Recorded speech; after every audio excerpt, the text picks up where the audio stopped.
Noland Arbaugh grew up in Yuma, Arizona, a dusty military town in the Sonoran Desert. As a young man, he was active and athletic, playing football, basketball, rugby, and golf. He enjoyed hunting and shooting with his family, played bass in a rock band, and performed in high school theater productions. In June 2016, Noland was 22 years old and working at a kids' summer camp in upstate New York. One hot afternoon, he and some friends went swimming in a lake. The impact had dislocated Noland's neck around the fourth and fifth vertebrae.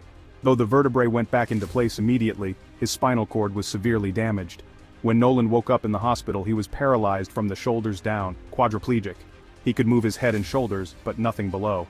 Noland moved back to his family home in Yuma, where his mother, Mia, stepfather, and half-brother could care for him. His life now required constant assistance. One of the most frustrating aspects was the loss of privacy and independence in communication. Noland could use an iPad with a mouth stick, a rod with conductive fabric that he held in his mouth to tap the screen. But it was slow, cumbersome, and required someone to position the device for him. Meanwhile, across the country, a secretive company was developing technology that would soon intersect with Noland's life in ways no one could have predicted. But would this experimental technology offer genuine hope, or just another disappointment in a long line of medical promises? For nearly 8 years, this was Noland's reality. Then, in late 2023, he heard about Neuralink's search for their first human participant. After receiving FDA approval for human trials in May 2023, Neuralink was looking for someone with quadriplegia to receive the first implant.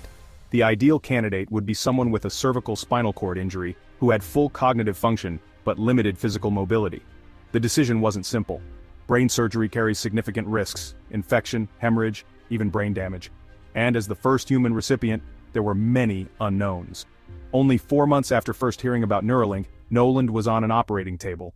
The surgical robot precisely inserted 64 threads, each containing multiple electrodes, into his motor cortex, the part of the brain that controls movement. The procedure took about an hour. When Noland woke up, there was no immediate change. The implant needed time to heal and calibrate. Then came the moment of truth. Several weeks after surgery, the Neuralink team activated the device. For the first time in nearly 8 years, Noland was directly controlling something in his environment, without assistance, using only his thoughts.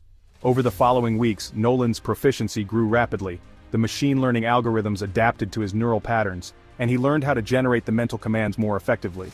Soon, Noland was able to do things that had been impossible for years: play video games, browse the internet, send private messages, and even create digital art.